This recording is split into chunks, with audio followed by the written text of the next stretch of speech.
You exist as much as you can tell. In 13 points, imagine this. I'm going to explain something to you, but this isn't the same as before. I previously discussed the matter of telling a good story.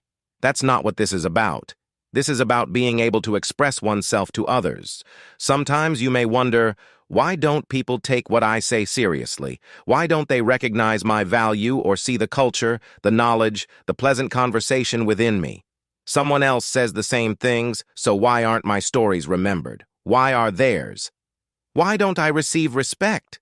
Because you have a responsibility to communicate effectively in 13 points, and remember, no matter how much you know, you are non-existent if you can't communicate to your loved one, to your mother, to your father.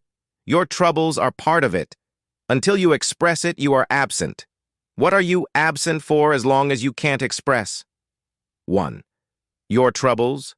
2. Your love. 3. Your knowledge. 4. Your anger. As long as you can't articulate these, people remain unaware of your feelings and knowledge or the situation.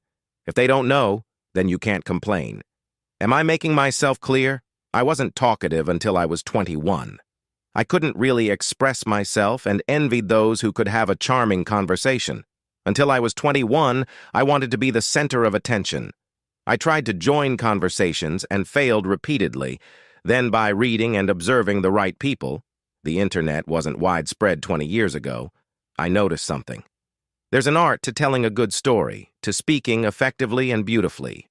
Although my diction isn't perfect, there's also an art to being able to explain yourself, combining them. Look, we have 1,700,000 subscribers. Not bragging, I'm not perfect, but I can be listened to. Once again, our topic today is not about telling a good story, but about being able to articulate. What is it that you can't impart? Your own troubles, the things inside. I wish I could have explained that day, you think. I know this very well. I would explain it better. So why can't you? Maybe you're scared, thinking if you spoke in public you'd make a fool of yourself, or if past a metaphorical microphone, you'd embarrass yourself in social situations. You're shy, but that's needless because, rest assured, no one cares. Not in the sense that they don't care at all, but some events we overthink, thinking they'll be remembered for years, when in fact they're forgotten. You create a phobia, fearing you'll fail again, but people don't care. They experience 1,000 things. Do you remember every good or bad event that has happened to someone? People don't mind the details. Don't stress. Your occasions aren't as significant as you think. Your incidents will be overlaid with thousands of other events and forgotten. Why can't you articulate? Because you lack the words, your vocabulary is weak. That's why your conversation isn't compelling. I'm not saying you need to use fancy words or foreign terminology, but knowing how to structure sentences is vital. Some can't bring topics full circle. When you read Sune Akin's books, one story leads to another and the next creates something grand. That's the kind of storytelling that draws people in. How do you do this? Find a topic, connect it with a story related to the first paragraph, find another to relate it to the last, and you've got a connected narrative.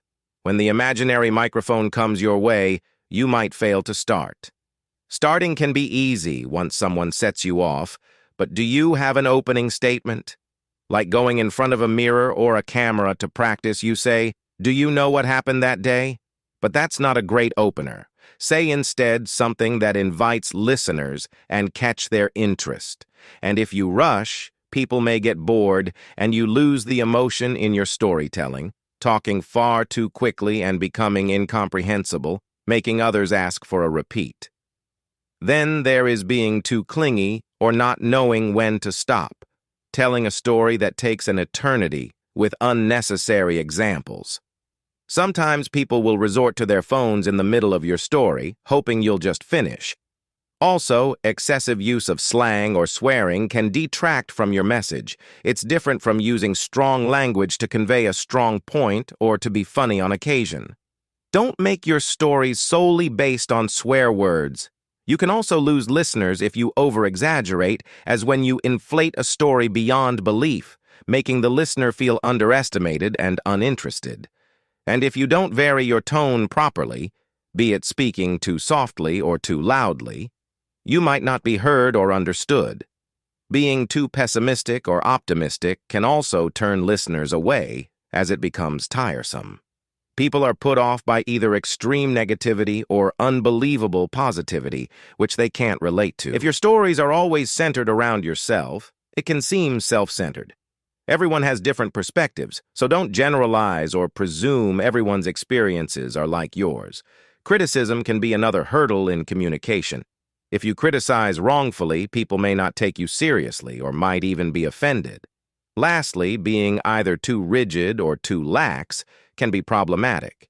Setting strict conditions can make people not want to listen to you, while being too lax can make them lose respect for you. Thank you for listening. If I've managed to convey something to you, it's an honor for me. See you in the next video.